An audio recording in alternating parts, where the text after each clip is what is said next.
L'été approche, ce n'est pas très flagrant avec la météo qu'on connaît aujourd'hui et depuis quelques jours, mais certains pensent déjà donc à la couleur de leur maillot de bain et d'autres, Christophe, bonjour, à la couleur de leur tatouage. Et c'est le thème que l'on va aborder avec vous dans notre chronique jeunesse, parce qu'on ne peut pas se faire tatouer n'importe où et par n'importe qui.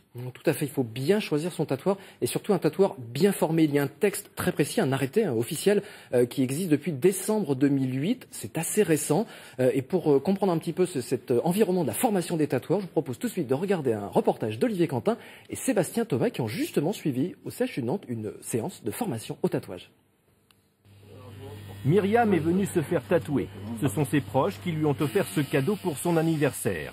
Elle portera à vie les initiales de ses enfants. Et pour le faire, elle a choisi un professionnel en qui elle a toute confiance.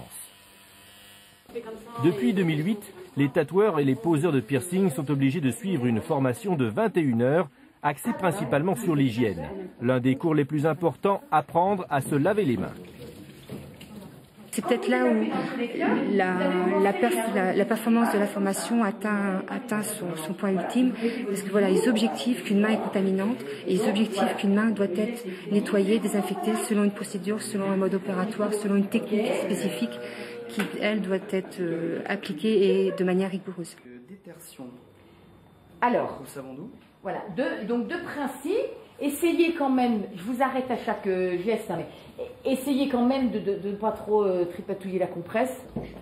Il faut apprendre aussi à organiser son espace de travail et à avoir les bons gestes dans le bon ordre. Donc si par hasard, parce que c'est ce qui arrive, ils sont collés, ils sont collés dedans. Voilà, rien ne vous empêche de mettre un doigt et de tirer votre gant, parce que là c'est encore stérile. Tout à fait. Les formateurs le constatent, les tatoueurs et perceurs sont pour la plupart déjà très sensibilisés aux questions d'hygiène. Mais le stage approfondit certains points importants. C'est vraiment des toutes petites mises au point de détails. Dans l'ensemble, on est tous bien, et je le vérifie même avec les plus jeunes, qui sont très bien aussi. Enfin, et c'est indispensable, un tatoueur doit parler avec son client pour éviter les incidents. Il va s'inquiéter de savoir s'il n'y a pas de contre-indications à l'acte, par exemple des contre-indications en termes de risques infectieux. Est-ce que le patient a un traitement qui déprimerait ses défenses immunitaires, style corticoïde? Est-ce que la zone où je vais travailler est saine? Cette obligation de formation permettra de faire le ménage dans la profession. Les tatoueurs sérieux y sont d'ailleurs favorables. Nous, on n'en veut pas du tatou qui est fait dans des caravanes, du tatou qui est fait dégueulasse dans des appartes, avec des mauvaises conditions d'hygiène, un mauvais respect du client et de la profession, quoi. Nous, ça nous nuit plus qu'autre chose. Et une petite précision qu'Olivier Quentin voulait nous apporter sur ce reportage, ça concerne les jeunes filles ou les jeunes femmes qui voudraient se faire tatouer. Le bas du dos, il faut bien se renseigner car cette zone est sensible en cas de péridurale. Ça pourrait compliquer le geste technique de l'anesthésiste juste avant l'accouchement. Oui, et alors là, on maudit vraiment son tatouage dans ces cas-là si on ne peut pas avoir de péridurale. Alors, on a parlé de l'aspect technique du tatouage, mais il y a aussi un aspect artistique, visuel. Et d'ailleurs, on le retrouve cet aspect dans de nombreux magazines spécialisés. J'étais très étonné, dans une maison de la presse, j'ai découvert 3 magazines spécialisés uniquement à 100% sur le tatouage. J'en ai un ici qui s'appelle Tatouage Magazine, il y a aussi Rise Tattoo, Inked et donc Tatouage Magazine, sur lequel on va s'arrêter un petit peu avec un univers très très large qui est décrit dans ce tatouage. On a bien sûr des très beaux, vous voyez, des très beaux visuels, ça peut donner des idées pour l'été, Virginie, pourquoi pas. Mais on a aussi plus sérieusement des articles quasiment culturels, par exemple sur l'histoire du tatouage traditionnel en Micronésie, donc une page d'histoire du tatouage.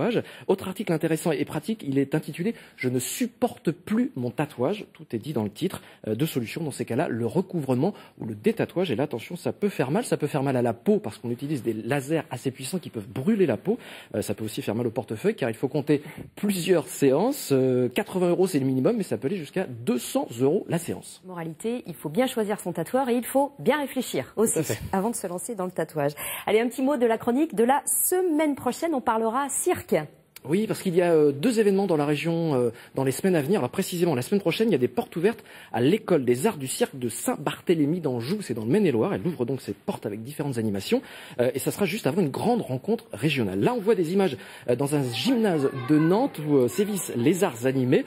C'est une association qui va ouvrir une école de cirque cet été à Nantes. Donc si le cirque vous inspire, si vous avez de bonnes adresses, des photos, des vidéos, pourquoi pas, connectez-vous sur notre site paysdelaloire.france3.fr. Merci Christophe pour toutes ces explications dans le cadre de votre chronique jeunesse. On vous retrouve donc mardi prochain. Le rendez-vous est pris pour parler du cirque cette fois.